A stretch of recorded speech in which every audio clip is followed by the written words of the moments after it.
One day, Richard Garfield was asked to make a portable game that could be played in the downtime that happens during most conventions. And so the ideas began to run through his head. And while hiking one day, it came to him. He could create a collectible card game based on an idea that he had as a teenager called the Five Magics. Now, it focused on five different magics, each from a geographically diverse area.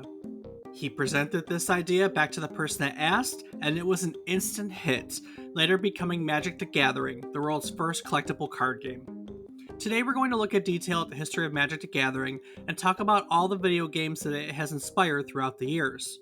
So stick around and get ready to customize your deck as we take today's trip down memory card lane.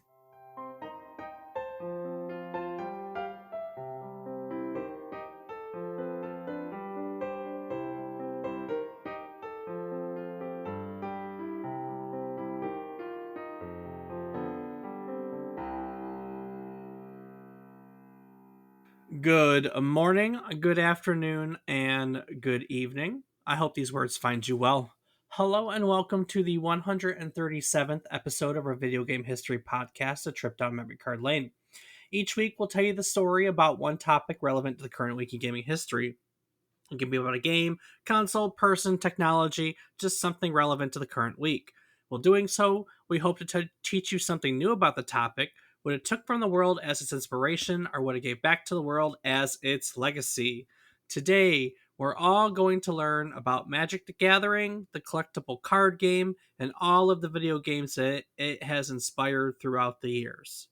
I'm David Casson, and as always, I'm joined by my co host, who has gained all of his life philosophies off the face of Magic cards. He's my brother, Rob Casson. Rob, why don't you drop some mad knowledge on our listeners?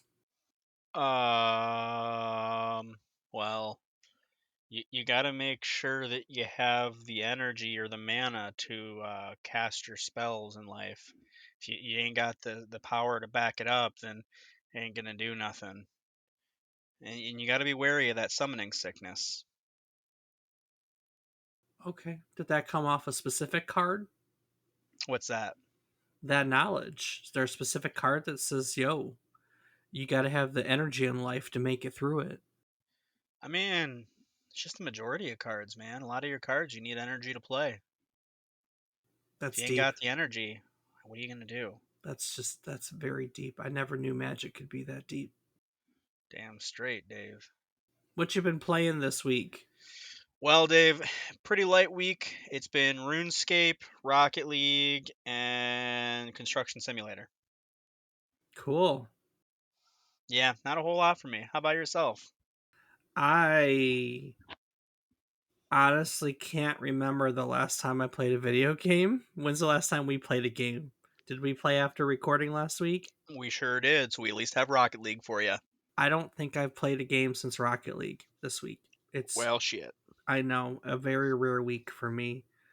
I just had stuff going on and haven't had an opportunity to sit down and play video games. So I am even like, maybe you want to say Melvor, but I've maybe checked it once, if not twice in the last week. Like, I really have not played video games. So yeah, Magic the Gathering. I already know the answer to this. You've played a lot of. Have you played a lot of Magic the Gathering? You'd say. I don't know if I'd call it a lot, a lot. I mean, my sophomore year of college was definitely by far my most heavily played. In that I would Well, sophomore, junior year, actually. I had some roommates my sophomore year that I played with exclusively, and then when they all moved out, one of them lived across the parking lot in the apartment complex that we were at, and I would go over there some nights to play Magic. So, I mean, 2 years, pretty on average, at least twice a week. So, if you want to call that a lot, yeah, but I definitely don't have nearly as much experience or length of time playing as you did. That's very true. That is very true. Well, I mean, we can. When did I start? I think I started revised edition, third edition. It was only a couple years after the game started, And yeah, I mean it was early on when everything was in its heyday, and um it was a fun time, when the cards were shooting up in price. And I remember things like the Black Lotus was sold for stupid amounts of money. um this is the first collectible card game, so there wasn't anything like it before this came out. And once it came out, like, everybody wanted to do it. Growing up, uh, our dad, I don't know for you, really, I don't know for you. Was he still into comics by the time you grew up and were able to enjoy them? Oh, Dave, sitting above me on the shelf is two boxes full of comics that are mine alone, not including the plethora he has. Yeah, So, I'm pretty sure we've had a yes. conversation over what we're gonna fight over as an inheritance comic wise. Yeah, you can take the comics, but we'll talk. I have plenty of my own. Yeah, you want the cars. I'll take the comics. Um Yeah, so we were big comic book people, and every, I don't even know what day it was, but there was always a day of the week. See, now comic book nerds are gonna know, but I don't remember anymore because I haven't done it in years. There's a day of the week the new comics come out, and we would always go to said comic book store to get our comics that we subscribed to that day of the week. And as Magic became a thing, it was in the comic book store, and Dad bought me a starter set and then copies, and then I just wanted more, and I started collecting. And I mean, I still have. I never had like a collection that was that worthwhile. Um, I mean, I had a competitive collection, if that makes sense, since it's a competitive game. But I never really had a collection that was worth a ton of money. But I mean, I still have it. I think I still have it, at least. I don't know. Um, but I've been around people who played Magic forever. I played, and then when I stopped playing, I still had roommates who played up until, I don't know, up until I moved out and got my own place. This with my current, with Lacey, my wife. So yeah, fun times. I've been around Magic my whole life. He's not wrong. Now that I think about it, he's not wrong at all. So, and I have played lots of the game that we're going to talk about today. But let's start earlier than that.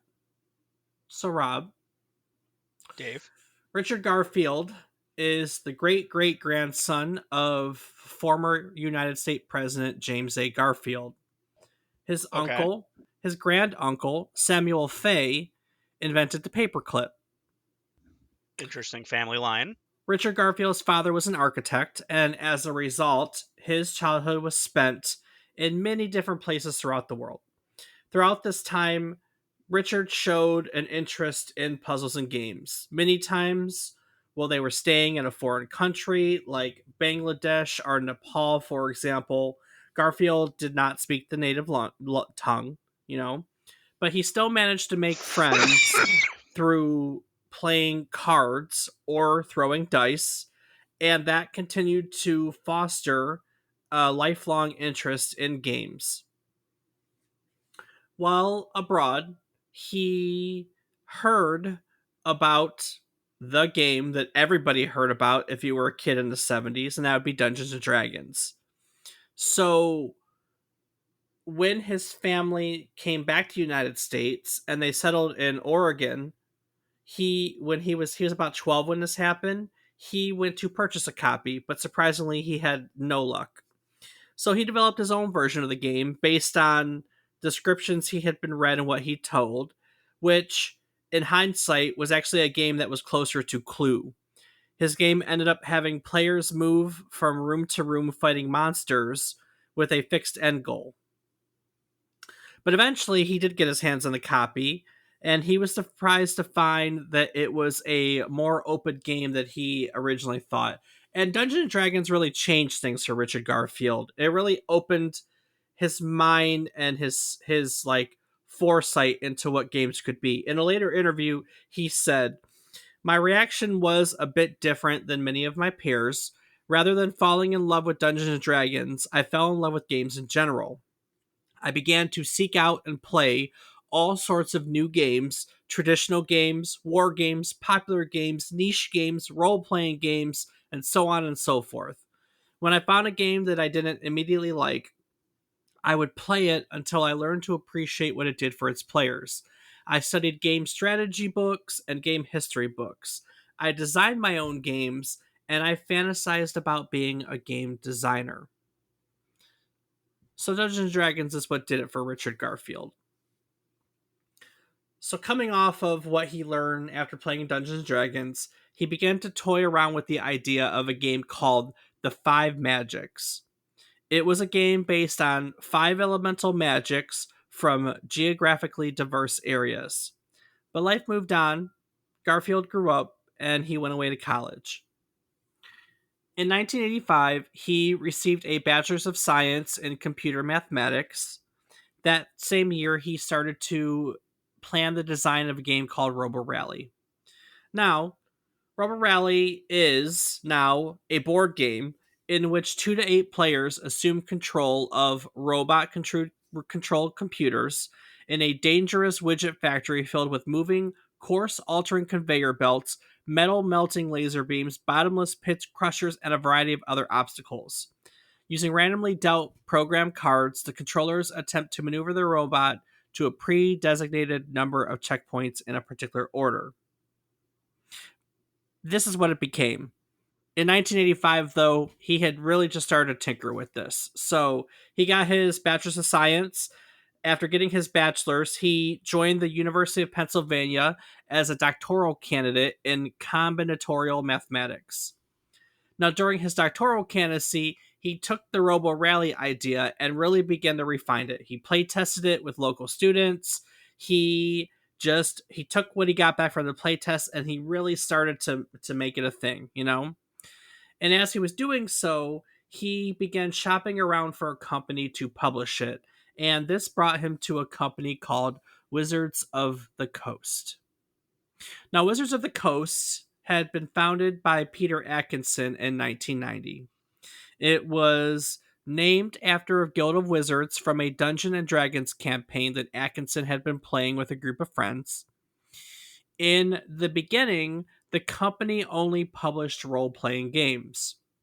Its first work ever published was a religion based fantasy role playing game supplement called The Primal Order. And what the Primal Order did was provided guidelines for game masters to develop individual gods of various power levels, to develop entire pantheons of gods, and then also the guidelines to develop a network to basically maintain or increase slash decrease godly status. And it did so through what they call the cap system. And the cap system was really just a guideline. And within this supplement was how you could take the cap system and convert it into your own gaming system. So it could be a supplement for Dungeons and Dragons, or it could be a supplement for I don't know, fantasy, some of the other ones we talked about. It could just be converted. It wasn't specific to its own gaming system. You could technically convert it into any gaming system. In 1992, however, Wizards of the Coast was sued by a company called Palladium Games for Primal Order's references to Palladium's games and gaming systems in the Primal Order. That suit was settled a year later in 1993.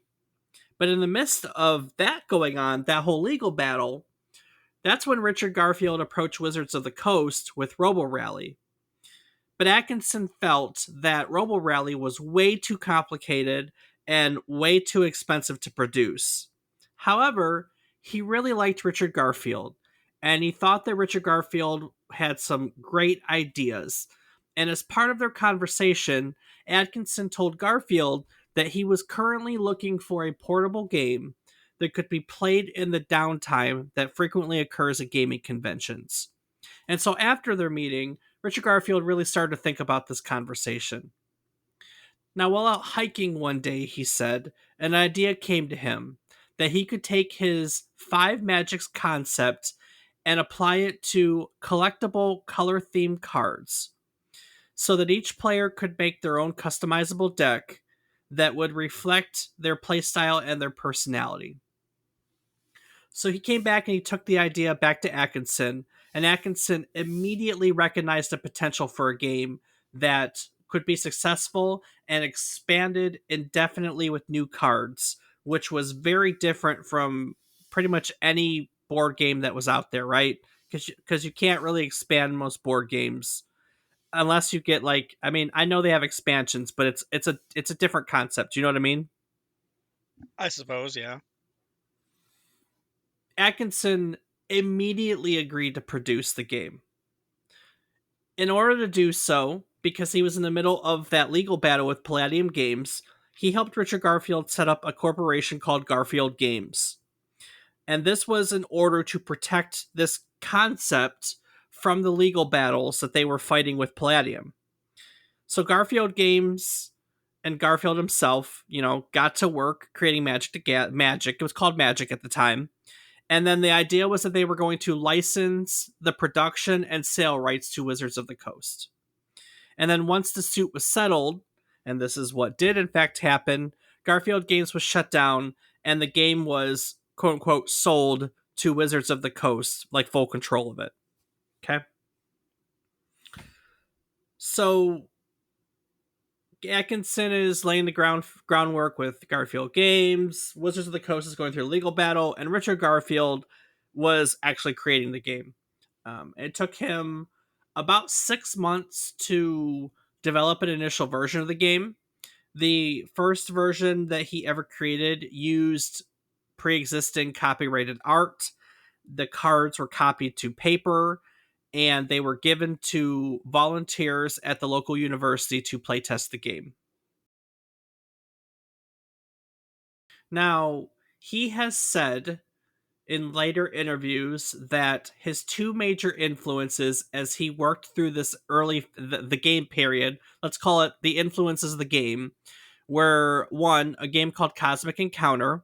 This is one of the first games to ever have a concept that normal rules could sometimes be overridden. And of course, his other one would have been Dungeons and Dragons, which comes as absolutely no surprise. There's a lot of Dungeons and Dragons and Magic, isn't there? I mean, dragons maybe. I don't know so much dungeons. I mean, but the whole concept is a fantasy concept, and Dungeons and Dragons is like the fantasy concept, you know? Well, yeah, but I mean, I just don't think there's any cards that are dungeons that I'm aware of. Garfield also cited other games like Stratomatic Baseball because he enjoyed it as a game that differs in how it's played each time because you always get a different set of cards in play. Now, we covered Stratomagic Baseball before. If you want to learn a little bit more about it, it was very influential to the creation of John Madden Football. So go ahead, go back and check out John Madden Football. Not just John Madden Football, if I remember correctly. Stratomagic Baseball is like the reason why the guy created Electronic Arts.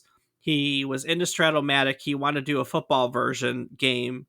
He wanted to turn Stratomatic into a video game, and he created Electronic Arts with the notion of creating that football game. That's it, I believe. Go check it out.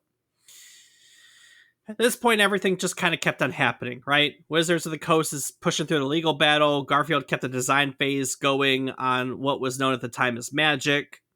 And they're trying to work all the details out, right? Um, the name was a problem. The company's lawyers advised against calling it just Magic because it was too broad of a term, unable to be copyrighted, and probably going to be an issue because of it. Initially, they had considered calling the game Mana Clash, which does not have. I don't like it at all. Do you like it at all? I mean, it's descriptive, but it's not what Yeah. we know. Yeah. I can't do Mana Clash. But the truth of the matter is, people have been calling it Magic from the get go. Magic is kind of what it was to everyone. That's a really hard habit to break. So they started to play off that. Eventually, Magic the Gathering was suggested. Everyone liked it. It cleared legal. And so they decided that it was going to be the name to use. So Magic the Gathering was set to be released at Gen Con in August of 1993. Um, they printed about 2.5 million cards that, in their minds, was going to be the stock of the game for the rest of 1993. But no surprise to us now, they sold out the entire stock of 2.5 million cards by the end of Gen Con itself. By October of 1993, they had sold through 10 million cards, and the game just kind of skyrocketed in popularity. I mean, so much so, and I distinctly remember this. Wizards of the Coast never advertised because they couldn't keep up with demand and they didn't want to make their problem worse than it actually was. Um, Now I believe 94 was the year I got into Magic. I think I came the next year. Um I think I came the next year, and yeah, I mean by that time it was like in just like full swing. I have to look this up real quick because I don't remember. I don't remember. Colors of Magic, organized play, tournaments, development, design, first release, expansions. Let's see. Arabian's Night was December of 93. I know I came after that. And Mirage was 96. I came before that, so that leaves it 94, 95. Revised was 1994. Yeah, I came in revised. I came in 94. So Gross, Dave. I know, right? I know. It was gross. I just mean that you came in there. Yeah. Let's see. By April of 97, 2 billion Magic cards had been sold. Jesus. So, um, Uh, in February 2018, Wizards noted that between the year of 2008 and 2016, that they printed over 20 billion Magic the Gathering cards in that time alone. But how many sold? Yeah, and as of 2022, with all the expansions throughout the years, there are over 20,000 unique Magic the Gathering cards to collect, which is really fucking crazy if you think about it. And there are people out there who own multiple copies of each, I'm sure. It's absolutely true. Absolutely true. So, yeah. So Magic came out and we were all into it and playing with our friends and buying clear sleeves so we didn't mess up our cards because there were collectible cards that were worth a lot of money. I only remember Black Lotus, but I think there were some diamond cards that were super expensive at the time too. You don't remember any of them, do you? Well, I know that some of the Planeswalkers cards were starting to get pretty pricey when I was looking into them, but I didn't tend to look at expensive cards just because I was a college kid with not a lot of money, so I was trying to make what was cheap, not what was good. Oh, that's right. The Power Nine from the limited edition, the first edition, Black Lotus and the Moxes, Mox Pearl, Mox Sapphire, Mox Jet, Mox Ruby, Mox Emerald, and then also Ancestral Recall and Time Walk and Time Twister. Ancestral Recall and Time Walk. Ugh. The yeah, I remember all that. Those were crazy. Those were so crazy. The the um the strategy that people could nail with all that stuff. Let's see. In April 2016, an Alpha Black Lotus card graded as a 9.5 out of 10 sold on eBay for $38,000. Oh On, my February, god. on February 27th, 2019, a Black Lotus graded 9.5 out of 10 was sold in auction for $166,000. That is incredible. I know. I know. So, yeah, it was a good it's good. Good, good, good, good, good. Um so as the popularity of Magic rose, it should be not surprising in any way, shape, or form that here at I'd say these mid late '90s were probably the height of it in a lot of ways. Not that it ever laid down, but I think people were really crazy about it here in the beginning. They started making video games. They started making video games. And the very first one, why we're talking about this today, was published by Microprose in April of 1997. It is often referred to as Chandelar after the plane of Chandelar, which is where the game takes place. In all reality, it is just called Magic the Gathering. It was a Windows game, and in it, you travel the land, you fight enemies to gain new cards, and you have to go to castles to defeat five wizards, one for each color. And then after you get all the five wizards, you have to go and defeat a planeswalker who has a deck of all five colors. And I loved this game. What I remember about it is it's like it has like it's an RPG, right? Or like an adventure role playing game. It has a map that you follow, and you get gold from the fights to go buy new cards and towns. There are dungeons, there are random battles. Your characters progress because as you do these battles and get cards, you get new abilities, and your life point total actually goes up. So as you play, you get stronger, hence the role playing. And the battles were magic battles. So it was a really great role playing game, a lot of fun that fought with magic battles, and it was like the coolest thing ever. In all honesty, I really, really, really enjoyed it. Um, yeah, I really, really enjoyed it. It was made at Microprose. Microprose was not in good shape at the time. They were losing tons of money, and because they were on shaky ground, people were leaving the company in droves. In fact, one of the unique things about this Magic the Gathering was because people were leaving and they felt the project was in trouble, they actually assigned Sid Meier of Civilization fame to the game to help work on it. And this would actually be the last game Meyer would ever work on as an employee at Microprose because he left during this too to go found his own studio Firaxis, which of course is all what does all the Civilization games even to today. So it's got a little Sid Meier. Not that he probably did much, but it's a little fun fact about the game, right? No, it definitely is. You've never played any of these early ones, have you? Did you play? You played the later ones, though, correct? Before I get to that point. Well, Dave, Yeah, I know you have, because I know you have. no. You've never played the later ones? I have not played any of the Magic the Gathering video games. You're shitting me. I am not. The closest I've been would have to be Hearthstone. Or Yu Gi Um, Oh! I'm saying that still, Hearthstone's basically Magic. Let's be honest. It's Yeah, just a cheating. Yu-Gi-Oh is very different. There's a very large variation in mechanics in things. yeah, I I mean, guess. same with Pokemon, and those are both two games that I was also very involved in college. Um, I thought that I could swear that you played like Magic Online or something, but it must have been one of the other ones. maybe I logged into it and played a game, but I definitely didn't play it enough to remember it. The only thing, like I said, I did the card game, but I also own the Arena of the Planeswalker board games, the original plus some expansion packs. So that's more of what I did. Gotcha. Gotcha.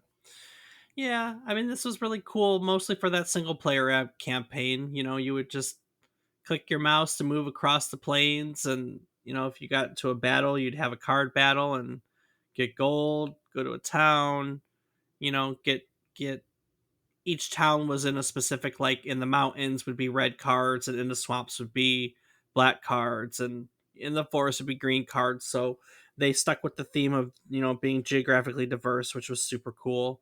And yeah, you would just get stronger and stronger and stronger until you could fight the main baddie and then defeat him, which I know I was able to do on multiple occasions. It wasn't that difficult, but I really enjoyed it. I mean, when you're really into Magic, it's a fun way to play it. You know what I mean? No, absolutely. Um, 97 was they try to do a lot at one time in terms of video games. Um, there are some games that didn't do very well. Another one was called Magic the Gathering Battle Mage. It was a PC and PlayStation real time strategy game based in the universe. They tried to turn that into an arcade cabinet, also made by Acclaim. It is also a real time strategy game. it in all honesty, it claims Coin Op Division went out of business while this game was being produced, so it never went into full production. In fact, it's believed that there's only about four of these in the world right now. So, and basically, in these games, the gameplay is somewhere. It's like a cross between real time combat and strategy. So, like, you had like white soldiers were healers, and blue soldiers were water creatures, and black were death. And like in the arcade, you controlled it with a trackball. In the PC game, you controlled it with the mouse, obviously. And I mean, it's a real time strategy game. You get resources to build more units, and you send those units to battle to defeat your enemy. This one just kind of happened to use magic as the basis of it. It didn't really have the card play. It was just in that, and it kept the concept of the five magics and how they played against one another as the balance for how the units went against one another in in the game. So there you go. Real time strategy magic game. Um That sounds pretty neat. I mean, it was different. They made a Magic the Gathering for the Dreamcast, which was produced or developed and released in Japan only. Um, it takes place in a very different area than any of the others.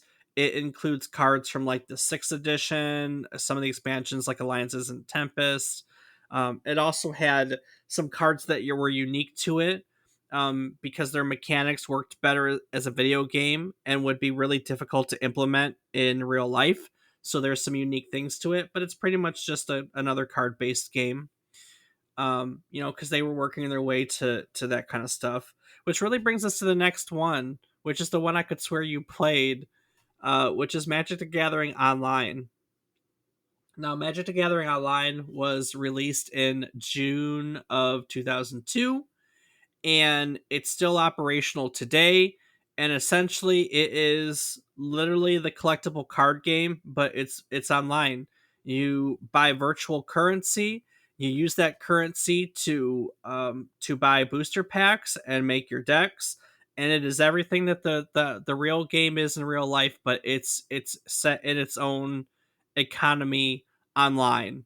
Um, Still, since about 2017, the cards get released to Magic the Gathering online in their online version the same day the paper cards get released. So they get expansions, the new cards, just like it's basically just a virtual collection and not a physical one.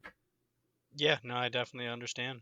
But yeah, people still play Magic the Gathering online. They still have tournaments. There's a specific Magic the Gathering online tournament.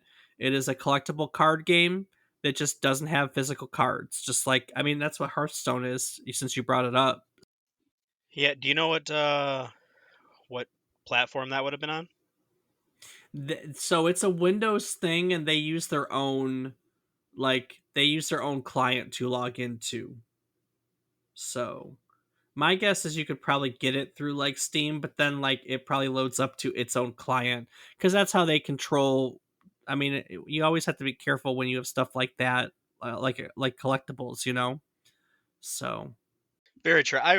Yeah, I just did a quick look, and I do not have any of the Steam titles that I are Magic, have not been played by me. They have been played by friends of me, so I think that it's possible you may have seen them and just assumed that I played with them. But yeah, if anything, it was maybe a one-time thing with Magic, but most of my time, as far as the video games, was spent on Yu-Gi-Oh or Pokemon, and then Magic. Like I said, I always did the physical card game, or I did the Arena of the Planeswalker board game. yeah, no, that's fair. I don't know why I thought you had played it. I mean, I don't know.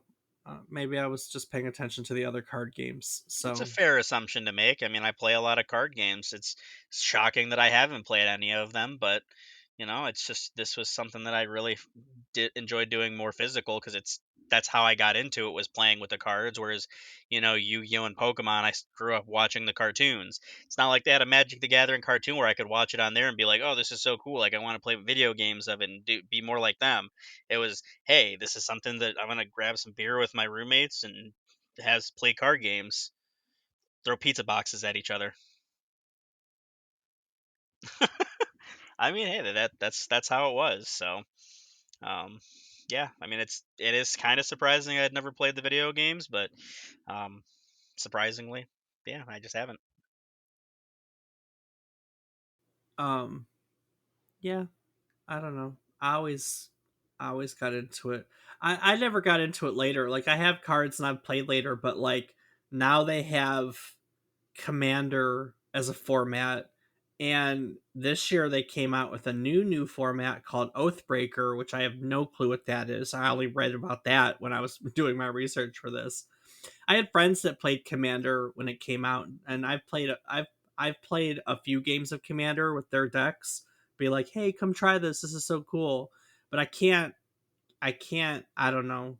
It's not bad, but I'm just a traditional. Like when I think about the strategy and stuff needed to play the game, I am very much just a standard constructed deck. Uh, traditional Magic player. So No, I'm absolutely with you on that, Dave. I mean, I've also played the Commander style. I haven't heard of this new one, but I don't have anyone that really plays Magic anymore.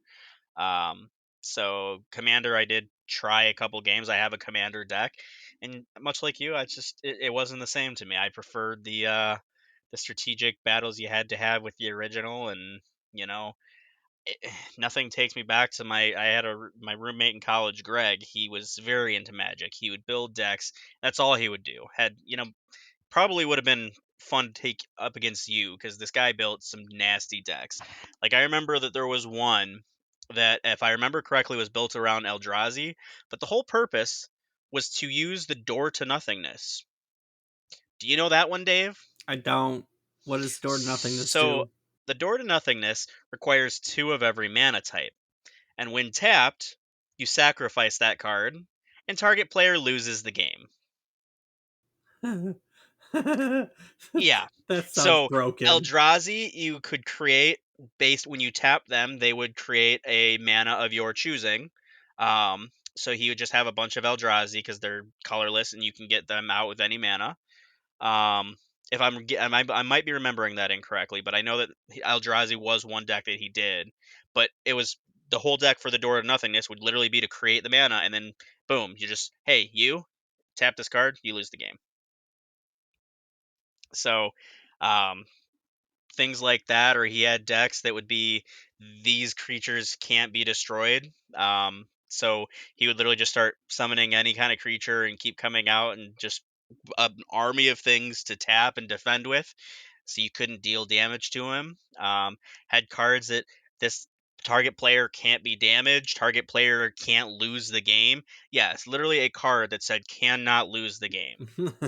Like it, it blows my mind the different levels of like the complexities. I mean, it's the same way with Pokemon and it's the same way with Yu-Gi-Oh, but it with the mana feature, there's an extra layer of difficulty and strategy that goes into the game, and it's just crazy to think that how much time and effort people have spent into learning these and finding decks and tweaking them to make them just disgusting. I know. Well, and they do it all the time. I'm reading about Oathbreaker. It's actually a fan created variation of Commander, and it was only officially supported by Wizards of the Coast as of last month, March of 2023. So it's a brand spanking new format officially. It's a free for all multiplayer with 3 to 5 players. They start with 20 life each. You build a 58 card deck, and you select a Oathbreaker, a Planeswalker card, and a signature spell, which is an instant or sorcery that matches the color identity of the Oathbreaker to go with the deck. And the Oathbreaker and signature spells start in the command zone at the beginning of each game and can be cast during a game at their normal cost.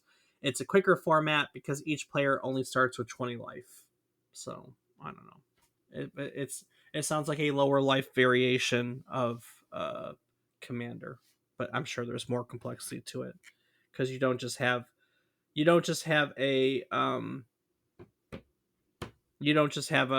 commander. Your commander's now an Oathbreaker, and he's got the signature spell to go with it.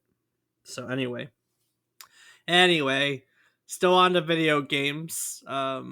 there was a game called Magic the Gathering Battlegrounds. It was yet another real time strategy game.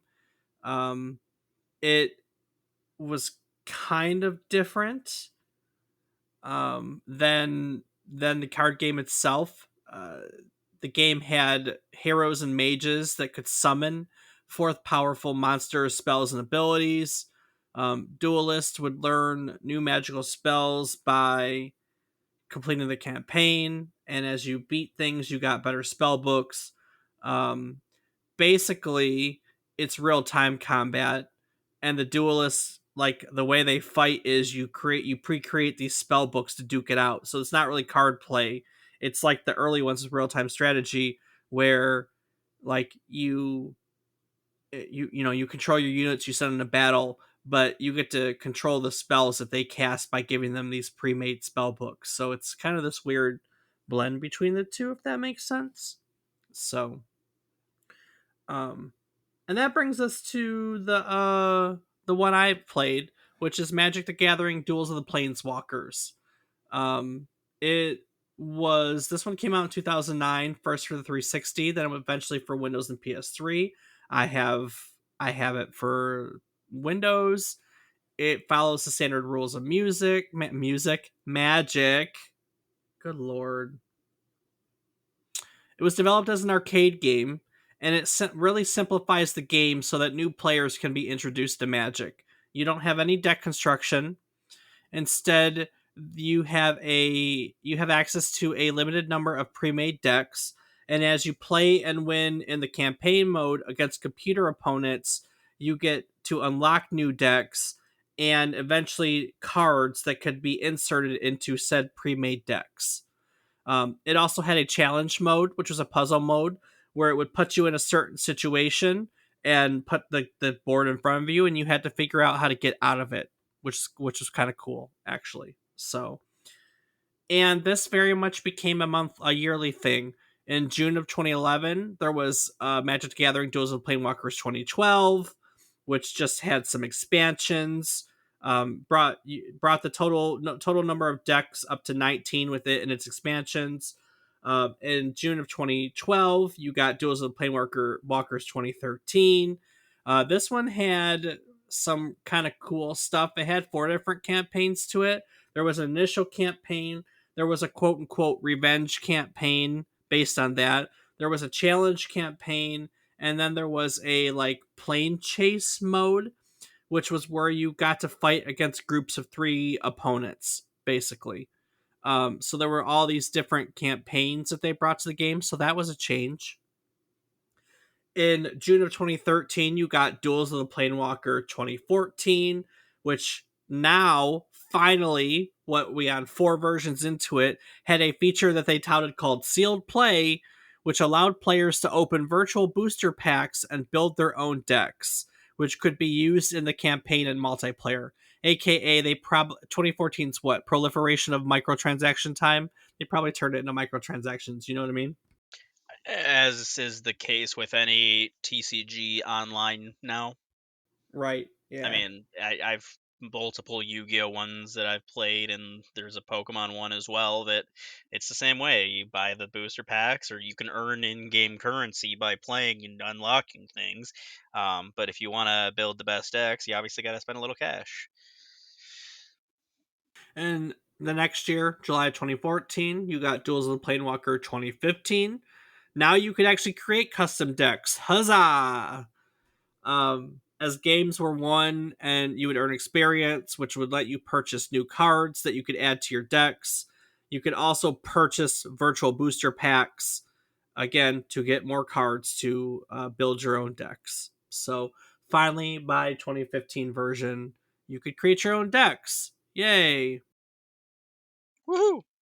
Now, this was in the midst of this, after the first Duels of Planewalkers, a game was created called Magic the Gathering Tactics, which was an online turn based strategy game, which was released on PC, Windows, Steam, all your places like that. So, and basically, again, turn based strategy game. You are a planeswalker, have to defeat opponents' planewalkers. You control the planeswalker and his army in the form of spell books. So you basically had spell books in front of you.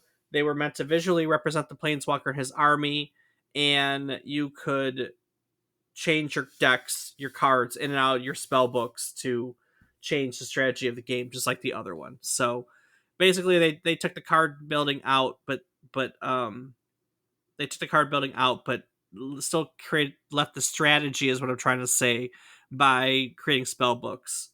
There were some other differences. There were no land cards to provide mana, unlike most of the rest. You just had a pool of mana that was available to you each turn. That would just you get one more mana each turn. Um, Also, your planeswalkers could level up and specialize in things. They had specializations, but otherwise, it was just a turn based game, like a grid turn based game. There were figures and like a tactical RPG. That's what I'm trying to say. Interesting. Now, the Duels of the Planewalkers gave way to a game called Magic Duels. This was its successor. This was a free to play game that followed the card game, but it also had a story mode that followed the origin story of five of the game's Planewalkers. Um, Technically, even though Magic of Duels of Planeswalkers 2015 would let you build your own deck, there were limitations to it. So this was technically the first of their Magic games that let you do freeform deck construction. It did have microtransactions to where you could purchase cards and or boosters. No surprise, it is a free to play online title. That's the way they make their money. I mean, that comes as no surprise. And yeah, it had the campaign. You could battle online with other people on as Magic Duels. So, Rob, did you ever play Puzzle Quest on the DS? I don't believe that I did. No, No, that I've heard of it, but I didn't play it. Gotcha. I wasn't sure if you were into it at the time because like when the first Puzzle Quest came out, I think everyone I knew wanted to play it. But I didn't know if that kind of passed you up. Anyways, they made a Magic the Gathering Puzzle Quest. It took the gem matching concept of Puzzle Quest and combined it with some of the collectible aspects of Magic the Gathering. They released it for cell phones, mobile systems in December of 2015. Um, and yeah, that's pretty much it for that one. And that kind of gets us to the modern one that a lot of people play, which is called Magic the Gathering Arena. It is also a free to play um, digital collectible card game. It's published by Wizards of the Coast themselves. This is straight up a digital adaptation of Magic the Gathering. Allows players to gain cards through booster packs, has in game achievements that you can also earn cards through. There are microtransactional purchases you can earn cards through. And then, of course, you can build your own deck to challenge other players. Now, they designed Arena to be a modern representation of what Magic the Gathering should be like while playing online against other players compared to their last foray in this, which was actually Magic the Gathering Online. So it basically took Magic the Gathering Online, which is still exists, to be honest with you, and modernized it. They kind of both run. One of the things they really want to do with Arena, because they want it to take over for online, is that it now corresponds with the actual physical cards. So when there's a physical release of a new expansion, the digital version is available the same day, just like Magic the Gathering Online. So this is their modernization, but as we know, some people just don't like to change and they stick with it. You know what I mean? Absolutely. Arena modernized it, but they never really anticipated it to replace Magic the Gathering Online. Magic the Gathering Online supports the entirety of Magic's card history, while Arena only includes cards in the current standard sets. Like, it's only going to include cards from when it was released moving forward. Doesn't have anything historical. And that's the difference between Magic the Gathering Arena and Magic the Gathering Online, and why so many people are still stuck on online, are adamant because they like to play with their with the old decks and expansions and so on and so forth. You know what I mean? I So, mean, absolutely. If they're still tournament viable, why not be able to use the old cards? yeah, for sure. But that's what you have. I mean, that's what's viable nowadays. You really have the modern version of Magic the Gathering Arena for all the newer sets, and you have a lot of people who hold on to Magic the Gathering Online for all the old stuff. But it's funny because Magic the Gathering Online includes the new stuff. So I don't know why they didn't just try to modernize that per se, but whatever. That's them, not me. Um, More games for more monies, Dave. yeah, for sure. But yeah, that's that there, my friends, is all of the Magic video games and how the great great grandson of President Garfield developed the world's first collectible card game. Fun, huh?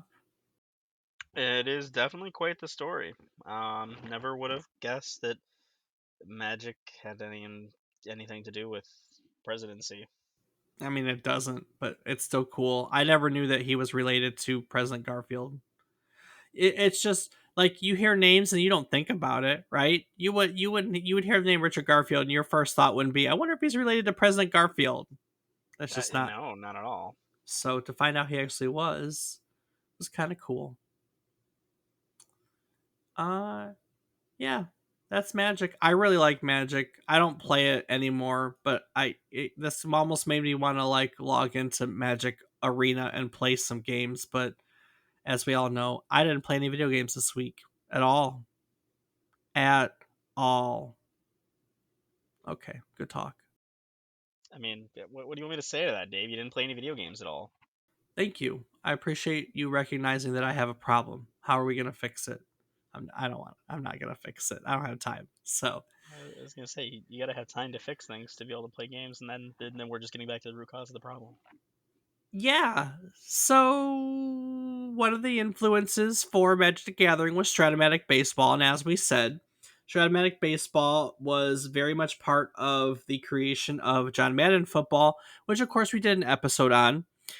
So if you'd like to learn all about the history, a little bit more about what Stratomatic Baseball is, or the history of John Madden Football and Electronic Arts, go ahead and check out that old episode of ours. It can be found on our website at www.memorycardlane.com. And Rob, what else can these fine folks find on our website?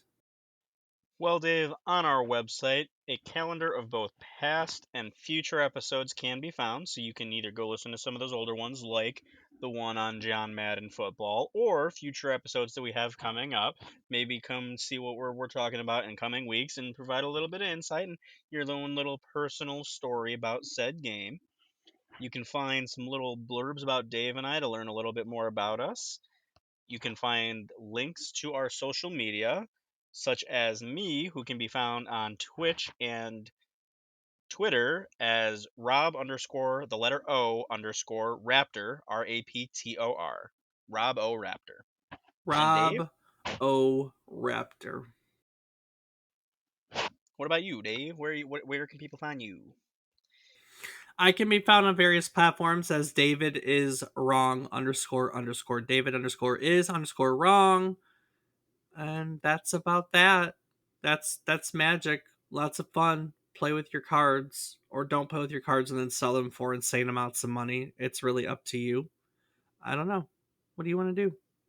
Or I guess you can go online and play and collect digital cards nowadays. That's fun for people.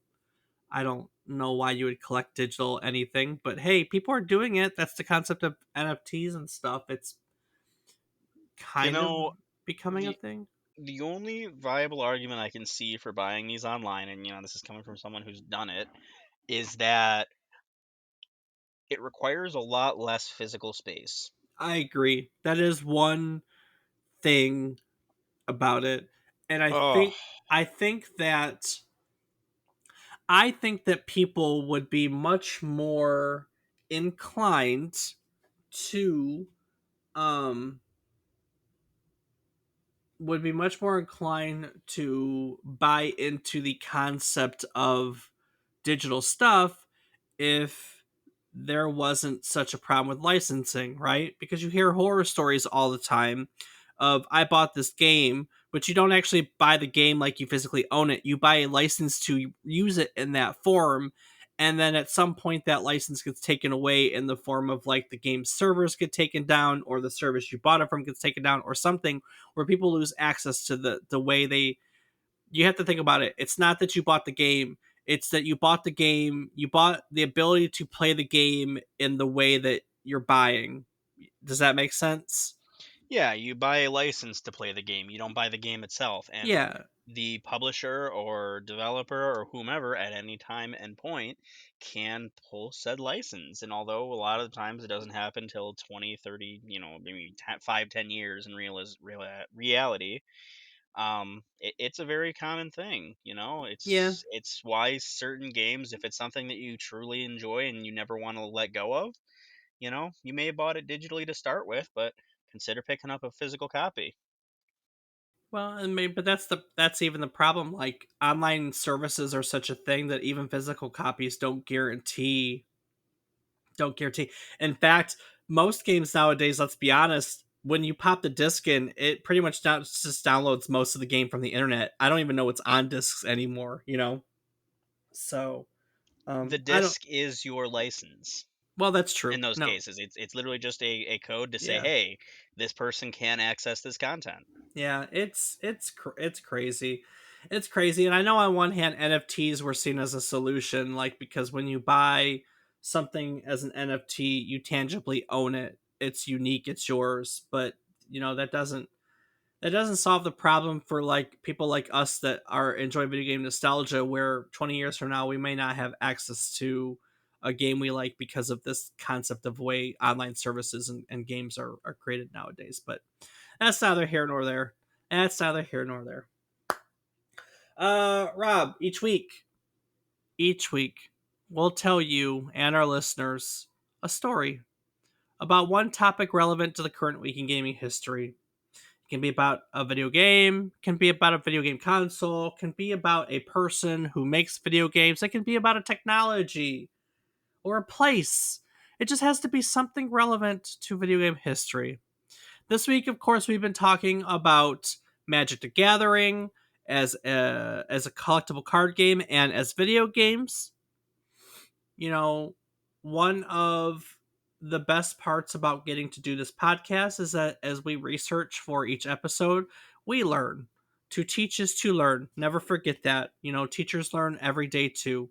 So, in recognition of that cycle of teaching and learning, we like to take a moment and talk about what we've learned today. So, Rob, what did you learn today? Well, Dave, I learned that there existed a D&D that was kind of based on religion. That's Yeah, just weird to me. yeah, it wasn't so much a thing like a D&D that was based on religion. It was guidelines for how to add gods to your campaigns, like how to add gods, how to become a god, how to basically like what would it take for your person to give back to the gods and gain favor from the gods. That's what we talk about when we talk about like a god, like how do you engage with a god. So it was basically a framework for like how can we bring gods and kind of not organized religion, but religion as a generality to most of these different role-playing books. So yeah, that was kind of fascinating. I never knew about it, nor did I know it was Wizard of the Coast's first game, nor did I know they were sued over it. So a lot of fun things came out of Primal Order. So And that was exactly it. I didn't know that there was a religion-based D&D and that it led to a lawsuit for Wizards of the Coast. It's one of those interesting, like, hey, it's cool that they were able to recover from this, because how different things would be if it weren't for Wizards of the Coast. I mean, yeah, yeah, honestly, Wizards of the Coast is a lot bigger than people seem to realize. oh, it's huge. It's huge, and that was mostly bolstered by Magic. So I mean, they have other things now, but I mean, this is it. This is what made them. Um, this is definitely what made them.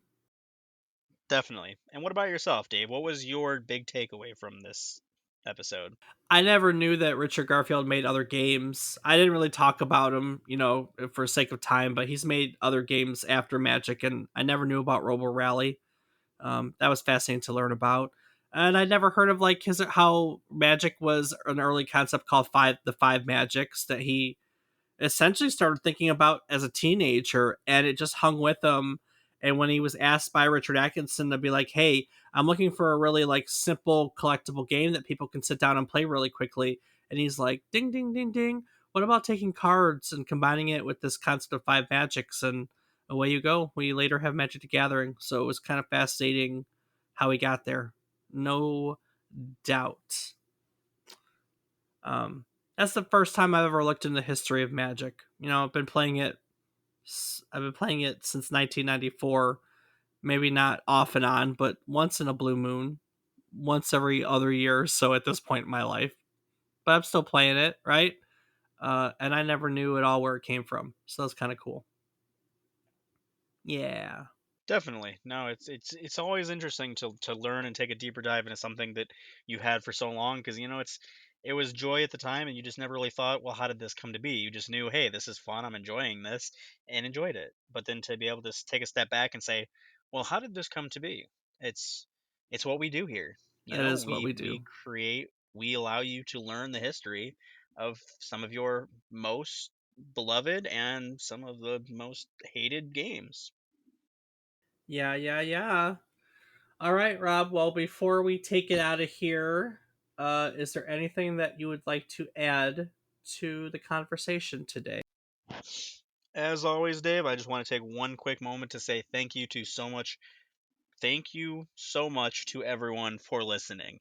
It means the world to us, and we hope that we bring a little bit of knowledge to you each week that you listen to us. And if you knew everything, well, then why don't you join us as a guest and tell everyone what you know? Because, we do this week in, week out and learn. And if there's someone out there who already knows it all, well, teach us. Give us a break and let us learn from you. Very, very, very true. Yes, thank you indeed. Well, next week, ladies and gentlemen, our episode is going to drop on 420. So, like the childish idiots we are, we're going to celebrate by taking a look at a history of drugs in video games. That can be a drug themed video game or a drug in a video game. We're going to celebrate 420 and blaze it up. I guess that's what the kids say, right, Rob? Yeah, 420, blaze it. Yeah. Drug Wars was originally released for DOS in 1984. That's where we're going to start, and we're going to see how the depictions of drugs, evolved and progressed as time went on. So yeah, stick around next week as we blaze it up on yet another trip down memory card lane. Do the thing. Skibidi dap dap dap doo doo.